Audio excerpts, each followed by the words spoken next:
Vous dites que Casino Royale c'est poker, voiture et Bond girl? Vous avez du mal à voir le rapport avec un Nokia 3310, des boutiques de jeux vidéo et un accouchement? Eh bien vous êtes au bon endroit. Bienvenue dans ce 4e épisode du Cinématographeur, la chaîne où l'on décortique un film pour en découvrir toute l'ingéniosité.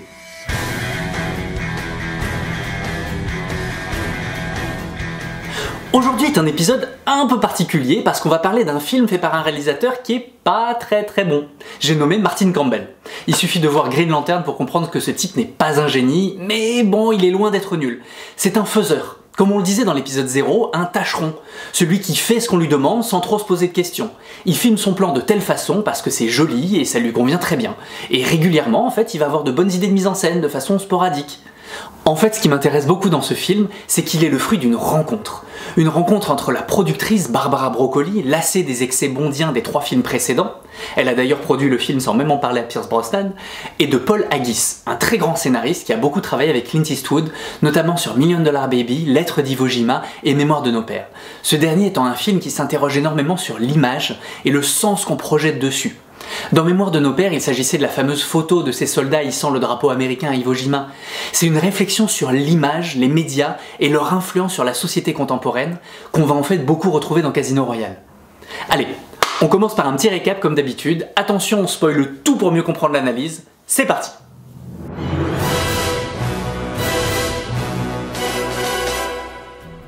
Après avoir été intronisé en tant qu'agent 00 suite à 2 assassinats, notre héros, James Bond, abat dans une ambassade à Madagascar un terroriste qui transportait un téléphone portable contenant un SMS mystérieux, Ellipsis. La patronne du MI6, M, furieuse, envoie Bond en vacances forcées aux Caraïbes. Incapable de suivre les ordres, il continue là-bas son enquête sur Ellipsis qui le mène auprès de Dimitrios, dont il séduit la femme, qui est ensuite assassinée. Il déjoue ainsi un attentat à l'aéroport de Miami où Dimitrios avait été engagé par le grand méchant du film, le Chiffre, pour faire exploser le plus gros avion du monde lors de son inauguration et faire ainsi une manigance boursière où il avait investi 100 millions de dollars qu'il avait reçus d'un seigneur de guerre. Bond ayant évité l'attentat, le Chiffre doit donc trouver un moyen de regagner ces 100 millions de dollars, au risque de se faire assassiner par ses créanciers. Le seul moyen de se refaire est l'organisation d'un grand tournoi de poker au Monténégro, dont le gain total sera de 115 millions de dollars. Notre James Bond girl, Vesper Lynd, est envoyée par le gouvernement britannique pour chapeauter l'opération et garder Bond dans les clous. Pendant cette partie de poker, associée à leur agent sur place, René Matisse, après de nombreuses péripéties, tentatives d'assassinat de Le Chiffre par ses créanciers, trauma de Vesper d'avoir vu ses hommes se faire tuer devant ses yeux, Bond rafle la totalité de la mise puis se fait torturer par Le Chiffre avant que ce dernier soit lui-même tué par Monsieur White, le grand patron de l'organisation de Le Chiffre. Ayant tous deux survécu et amoureux de Vesper, Bond veut tout abandonner pour elle. Il vogue pour Venise, mais une fois sur place, Bond découvre que Vesper travaillait en fait pour Monsieur White et qu'elle lui a donné les 115 millions de dollars qu'il avait gagnés au poker. Après une course-poursuite qui se termine dans un immeuble qui s'effondre dans le Grand Canal, Vesper meurt, enfermé dans une cage d'ascenseur. Pour se venger et clore l'affaire, Bond retrouve Monsieur White et le tue sur les bords du lac de Como.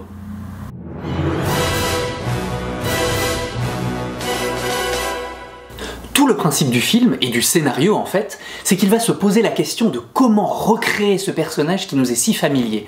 Comment réécrire son histoire comme si jamais aucun autre James Bond n'avait existé auparavant, et l'ériger en tant que mythe moderne. Le film va prendre le parti de remonter aux origines de la série, du cinéma et de l'art, prendre le prétexte d'une histoire qui ne tient même plus de l'espionnage, pour faire renaître Bond autant de fois que nécessaire et en renouveler l'essence. C'est ainsi que le film commence sur le logo de la MGM et de la Columbia en noir et blanc, avec un grain d'image très marqué, très piqueté. Ce n'est qu'en s'attaquant aux origines même du cinéma hollywoodien que l'on pourra recréer ce personnage, en oubliant tout ce qui a été fait avant, en faisant table rase. Le spectateur assiste ainsi aux 2 premiers assassinats de Bond, l'un dans les toilettes, par noyade dans un lavabo, et l'autre en haut d'un immeuble de verre. C'est de cette eau, de cette cage de verre, le liquide amniotique et le ventre de la mer, dont il va s'agir de sortir pendant tout le film, et ça autant de fois que nécessaire pour enfin comprendre l'intégralité de la machination en jeu. Nous avons affaire à un film complètement aquatique. Les personnages sont baignés dans l'eau du début à la fin, depuis le lavabo du premier mort jusqu'au dernier mort devant le lac de Como. Avec ce film, Bond a changé. Un nouvel acteur pour un nouveau personnage, radicalement différent. C'est le reboot de Bond, Le premier avec Daniel Craig, un acteur très froid et blond, beaucoup plus proche du personnage de connard créé par Ian Fleming.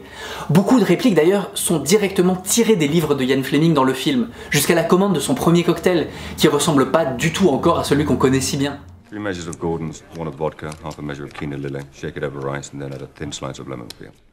Dans ce film, James Bond n'est plus du tout le gentleman espion qu'il était devenu avec les déboires de Pierce Brosnan, qui autant avait ce côté fun dans GoldenEye, mais qui s'est transformé en clown complet dans les films suivants, sans jamais un cheveu qui dépasse. Pour moi, le ridicule culmine dans Le Monde ne suffit pas, où il réajuste sa cravate en passant sous l'eau. Suite à ces 2 premiers meurtres en intérieur et en noir et blanc, sous la tutelle de M, dans le ventre de la mer, Bond va naître au monde, sortir de cet environnement cloisonné et prendre ses propres décisions, qui lui seront d'ailleurs reprochées par M dans la suite du film. Il va sortir de l'enfermement du studio et s'affronter au milieu extérieur. C'est tout le symbole de la première mission, où la course-poursuite va marquer sa chair. Bond est vraiment blessé et il saigne pour la première fois de la franchise. Il se cogne, il est faillible. Son visage va en porter les cicatrices. Daniel Craig s'est littéralement cassé les 2 dents de devant en tournant cette scène, et son dentiste a dû être dispatché d'urgence depuis Londres pour le soigner. Le corps de Bond va être marqué, mutilé. Le film a d'ailleurs un rapport très fort au corps de cet acteur. On le voit torse nu, voire totalement nu dans plus d'une demi-douzaine de scènes.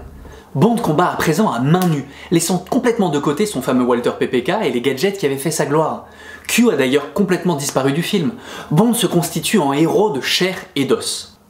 Lors de cette poursuite, qui est traitée comme un rite initiatique, Bond passe l'épreuve de la terre, traversant un rideau de sable, l'épreuve du feu, échappant à une explosion, l'épreuve de l'air, réussissant à sauter sur la grue par la voie des airs, et enfin l'épreuve de l'eau, affrontant son ennemi sur fond d'océan. Après avoir littéralement traversé un mur, métaphore extrêmement violente d'une mise au monde, Bond achève sa poursuite dans une ambassade. Une ambassade, c'est le symbole de la mère patrie en territoire étranger, et il s'en échappe par le cadre de la fenêtre, une autre ouverture par laquelle il va renaître. Puis il fait exploser l'ambassade, forçant ainsi la porte grillagée, s'ouvrant un passage dans le monde. Pour souligner cette première naissance de Bond, le plan suivant montre une femme sortant de l'eau, s'extirpant de la matrice. En sortant de l'ambassade, Bond récupère donc le SMS envoyé aux terroristes, Ellipsis. Ellipsis n'est pas juste un code. Dans un film obsédé par la renaissance du personnage, c'est métaphoriquement l'ellipse, l'ovale du ventre maternel, mais aussi l'ovale de la table de poker. Juste après avoir découvert ce SMS, il se réfugie dans l'intimité de la mère du MI6, M. C'est la première fois en 22 épisodes que l'intimité de M nous est dévoilée et qu'elle a des conversations sérieuses avec Bond. Elle est vue pour la première fois sortant d'une pièce entièrement en rouge et en plongée. Elle est visuellement opposée à Bond, qui l'attend chez elle dans une pièce sombre et en contre-plongée. Après sa première mission et son pseudo-échec, il vient se ressourcer auprès d'elle, mais pas n'importe comment. Il force l'intimité maternelle, entre par effraction chez elle pour comprendre les tenants et aboutissants de sa mission. And how the hell did you find out where I lived? Don't ever break into my house again. Il viole le secret maternel, il va rechercher des informations dans son ordinateur. Il cherche le retour au ventre chez M, qu'il appelle Mom. Mom? Qui peut s'entendre Mom, comme maman. Ce n'est pas en restant auprès de sa mère qu'il pourra prendre son envol. Il est donc puni par M. Elle l'envoie au coin, le forçant à prendre des vacances. I need you out of my sight. Go and stick your head in the sand somewhere and think about your future. Elle l'expulse de chez elle à travers les lèvres de l'ascenseur. Elle le chasse hors de son ventre pour qu'il mûrisse. Ce n'est pas étonnant que la scène suivante soit une naissance. Il sort de l'eau après avoir été expulsé par sa mère. Mais Bond est désobéissant. Il n'accepte pas la punition maternelle et il poursuit Dimitrios, ce qui aboutit à l'explosion de la bombe à l'aéroport. C'est une victoire teintée de remords, car sa tentative d'émancipation du giron maternel est avortée par la mort de la femme à laquelle il s'était attaché. C'est une désobéissance. M arrive alors pour corriger son enfant et le punit en lui marquant la chair. Elle lui implante un traceur. So you can keep an eye on me? Yes. Exactement ce que ferait une mère pour son enfant.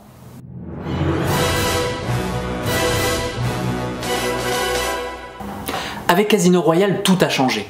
Le film ouvre ainsi une fenêtre sur le monde contemporain. Bond va devoir sortir de son cadre pour s'accomplir et renaître en tant que personnage à part entière. Sortir de la dimension théâtrale et grandiloquente des anciens films. The theatrics are supposed to scare me.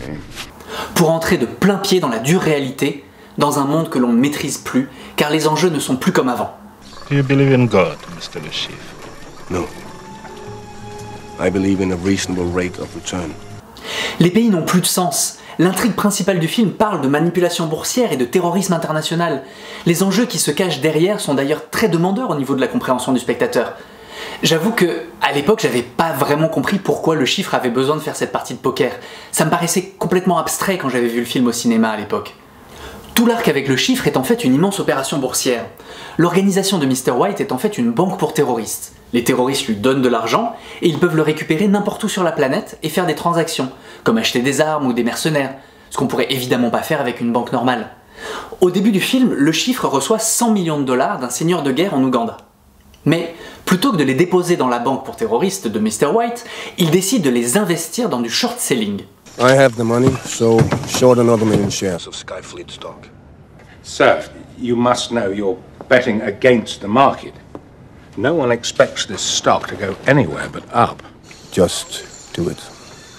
Et c'est ce passage-là que j'avais pas du tout compris à l'époque. Pourquoi il devait faire exploser l'avion à l'aéroport de Miami?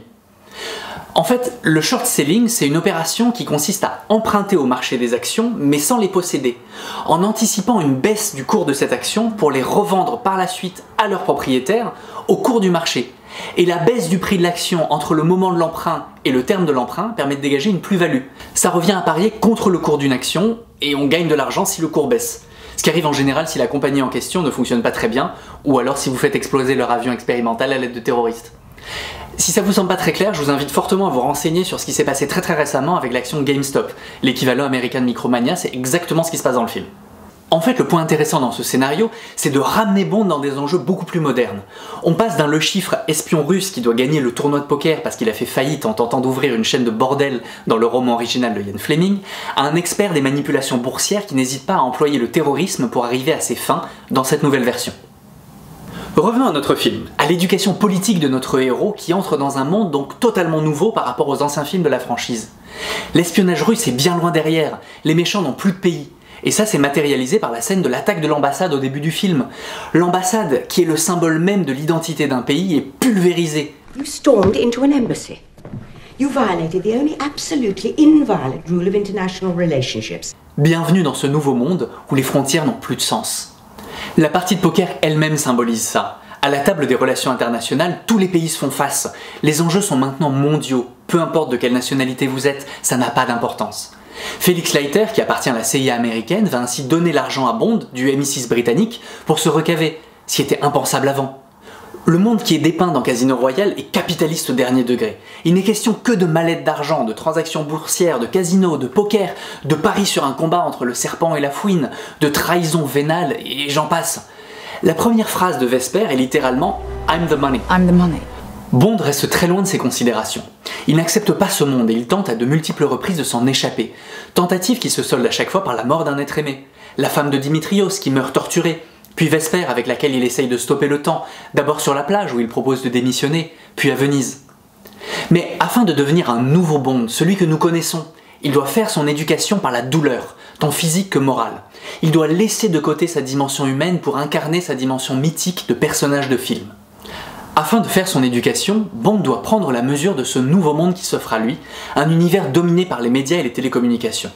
Lors de sa première mission à l'ambassade, Bond découvre à ses dépens l'impact médiatique des images avec les caméras de l'ambassade qui le montrent en train de tuer un homme. Pour Bond, cet homme est un trafiquant d'explosifs, mais pour les médias, c'est un homme désarmé. Il se retrouve donc face à ce nouveau monde médiatisé où il faut faire attention à l'image que l'on renvoie. C'est extrêmement moderne. Il se retrouve dans un monde où le téléphone portable est maintenant omniprésent. Oui, c'était il y a 15 ans.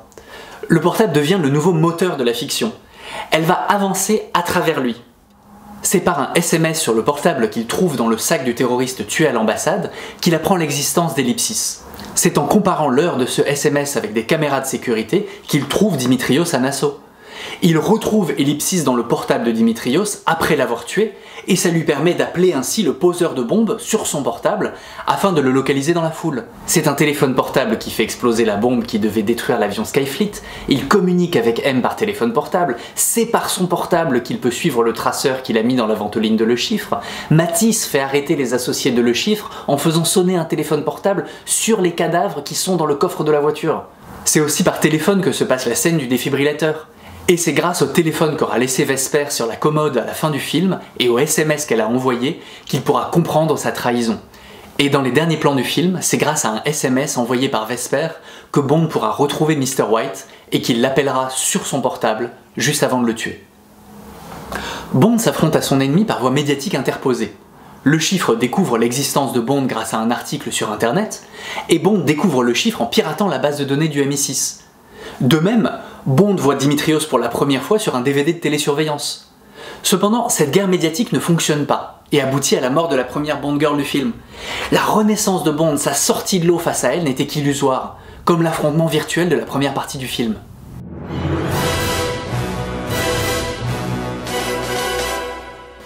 La renaissance ne peut se faire que par le contact et la douleur. Il faut affronter son ennemi de visu. C'est tout le symbole de la séquence du Casino Royale, un duel en face à face avec le chiffre. Mais cette confrontation des esprits est aussi illusoire que la première en fait, car il n'y a aucun contact de la chair. Comme le souligne la scène qui se déroule à l'exposition Bodies avec Dimitrios, où sont exposés des hommes dépecés, un groupe de corps sans vie qui sont mis en scène en train de jouer au poker autour d'une table, qui renvoie évidemment à celle du Casino Royale. C'est également cette mise en scène qui le trompe lorsqu'il rencontre Vesper pour la première fois dans le train. Ils sont symboliquement séparés par la vitre du train en format cinémascope, un cadre dans le cadre. Cette métaphore de la duplicité de Vesper est reprise lors de leur premier échange intime dans la chambre d'hôtel, où ils se parlent tous deux en face du miroir. Ils parlent uniquement à l'image de l'autre. C'est donc devant cette vitre/écran qu'ils vont se lire chacun leur passé. Imaginez la personnalité de l'autre et les événements qu'ils ont vécus. And you're good at reading people. What else can you surmise, Mr. Bond? You see, by the way you ignored the quip about your parents, I'm gonna have to get with Orphan. By the cut of your suit, you went to Oxford or wherever. My guess is you didn't come from money. And your school friends never let you forget it. Comme une mise en condition, ce que l'acteur studio appelle « background of character », la construction de personnages. Personnages qui vont d'ailleurs inventer dans la séquence suivante dans le taxi, car arrivés à l'hôtel, ils sont censés jouer un couple amoureux, pour que le chiffre ne sache pas qui il représente réellement dans cette partie de poker, le MI6. Il y a ainsi de nombreux jeux dans les dialogues sur cette construction de personnages. Apparently we're very much in love. I'm Mr. Arlington Beach, professional gambler. We've been involved for quite a while. This is me in character, pissed off because you're losing so fast. Oddly, my character's feelings mirror my own. Mais Bond se laisse avoir au piège du cinéma, il est bien trop hardi et arrogant. Il ne joue pas son personnage jusqu'au bout et donne son vrai nom à la réception de l'hôtel. James Bond, you'll find the reservation under Beach. Ce qui va en fait permettre à le chiffre de jouer sur cette dimension entre réalité et fiction pour perdre Bond. Effectivement, Bond se laisse avoir par la mise en scène de le chiffre, sa dimension théâtrale. Il dupe ainsi Bond en s'inventant un fautique de bluff, un tell, une faille. Si Bond a réussi à occulter le média dans cet affrontement, il n'a pas vu le jeu d'acteur du cinéma. You must have thought I was bluffing, Mr. Bond. Pourtant, le chiffre est par essence un personnage double. Un de ses yeux est marqué d'une cicatrice et il pleure du sang. À nouveau berné, Bond va littéralement mourir, empoisonné par une boisson qu'il a lui-même nommée Vesper. La métaphore de la trahison pourrait pas être plus claire, Bond est bien aveugle. Il va essayer de se redonner vie à lui-même avec le défibrillateur automatique, au téléphone avec M. Mais contrairement à l'ouverture où il rencontrait M chez elle, puis à Nassau où elle venait le voir pour le punir, un changement va s'opérer dans le film. M, la mère, ne sera plus présente physiquement, et ce jusqu'à la fin du film. Elle ne sera présente qu'au téléphone. Et là, elle va l'assister grâce à des médecins et un électrocardiogramme qui rappellent fortement une scène d'accouchement baignée par la forte respiration de Bond. Il y a à ce moment-là une passation entre la mère et la femme aimée. M n'arrive pas à lui redonner la vie, et c'est Vesper elle-même qui va appuyer sur le bouton qui le ressuscitera. Ainsi libéré de l'emprise maternelle et la leçon sur la mise en scène opérée par le chiffre comprise, il peut retourner à la table de poker et ne va plus laisser transparaître aucune émotion. Cette renaissance, on la retrouve également du côté de Vesper.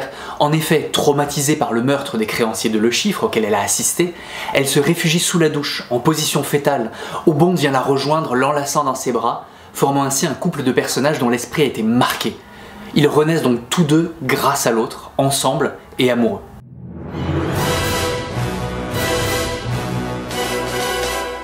Mais la violence de ces renaissances ne va pas s'arrêter là. À la suite de la victoire de Bond au tournoi de poker, James et Vesper se font tous les deux enlever et torturer par le chiffre. Une ultime épreuve initiatique qui va marquer leur chair. Dans cette scène mythique de la chaise trouée où Bond manque de se faire castrer, encore une image extrêmement freudienne, le film semble terminer à la mort de le chiffre, lorsque Bond se réveille à l'hôpital sur les bords du lac de Caume, ouvrant les yeux comme pour la première fois. Il ne discerne alors que des taches blanches. Il arrive à distinguer Vesper dans ce flou. Mais l'ombre de Matisse, qu'il soupçonne d'être le traître, apparaît alors dans le champ de vision de ce Bond nouveau-né. Il reste encore des zones d'ombre dans ce récit, littéralement, tout ne s'est pas éclairé. Matisse est-il le traître? Et pourquoi les a-t-on laissés en vie, lui et Vesper? Bond semble avoir compris que dans ce monde de mise en scène, de politique apatride et de médias surpuissants, il ne faut faire confiance à personne. Il refuse donc la boisson que lui propose Matisse. Toutefois, il embrasse quand même Vesper et lui donne le mot de passe pour transférer l'argent. Ils ont beau être nés à nouveau l'un à l'autre, il y a encore une contrariété. Cette séquence idyllique, leur baiser est coupé par la pluie qui s'abat sur eux. Le cycle de l'eau n'est pas terminé. L'homme Bond n'est pas terminé. Il se retrouve à Venise, l'un des berceaux de la civilisation occidentale et du théâtre, musée flottant, ville sublime en apparence, mais déliquescente en profondeur. Venise n'est qu'un paradis illusoire, c'est la ville du pourrissement et de l'enlisement, une ville littéralement sous perfusion, comme cet immeuble qui s'effondre, qui n'était maintenu que par des sacs remplis d'air. L'idylle de Vesper et Bond porte ainsi le signe de l'illusion. Pour renaître au monde totalement constitué, c'est Bond lui-même qui doit accélérer la disparition de tout ce qu'il précède, couper le cordon ombilical, faire exploser les flotteurs de cette maison, l'engloutir avec tout ce qu'elle contient, même Vesper, la femme aimée. Lors de cette séquence, Bond va montrer sa maîtrise de tout ce qui lui avait fait défaut auparavant, la mise en scène et le regard. Il observe ainsi le reflet de ses ennemis sur un tesson de verre et anéantit le regard de l'autre en enfonçant un clou dans l'œil de son adversaire. Mais même conscient de la trahison de Vesper, il ne peut se résigner à la laisser, même morte. Il va ainsi la rechercher tout au fond de l'eau matricielle, au plus profond de la cage d'ascenseur, comme un retour au ventre ultime, afin de renaître une dernière fois. Cette fois, à travers un cadre dans le cadre. Il renaît en tant que personnage de cinéma total. Il crève l'écran. Le film l'aura éloigné de M, sa mère. Il l'aura entièrement déshabillé, mutilé et lui aura volé l'être aimé afin qu'il puisse se construire son armure ultime pour affronter les futures épreuves de l'agent 007. Ayant perdu toutes ses attaches au monde de la fiction, il rapporte à M les événements comme un employé modèle, déshumanisé, mais fort des épreuves qu'il a passées. Il a fallu pour cela le reconstruire, le renouveler, l'ériger en mythe moderne. C'est tout le principe de la chanson du générique You Know My Name. Mais tout ce que vous savez de moi va changer. Tout le film nous a amenés à ce dernier plan iconique, où Bond, le fusil de l'agent secret dans une main et le téléphone portable du monde nouveau dans l'autre, face à la caméra, en contre-plongée, peut enfin dire la réplique telle qu'on la connaît. The name's Bond. James Bond. Et la musique originale de Monty Norman peut enfin résonner pour la toute première fois du film. Notre héros est né. Et bien voilà, j'espère que ce format d'épisode où on s'est plus concentré sur le scénario que sur la cinématographie vous aura quand même plu, ainsi que le format un peu plus court en attendant le prochain gros morceau sur Jurassic Park, qui sera les prochains épisodes. La conception prend énormément de temps, mais j'espère que ça vous plaît toujours autant. Pour la petite histoire, je suis fier de vous annoncer que j'ai déposé ma démission la semaine dernière de mon job de chirurgien dentiste pour me lancer à plein temps dans cette aventure avec vous. Donc 3 mois de préavis et je suis entièrement à vous. Comme d'habitude, n'oubliez pas de liker, de partager, commenter, découvrir mes autres analyses, et on se dit donc à très vite pour Jurassic Park. Merci à tous!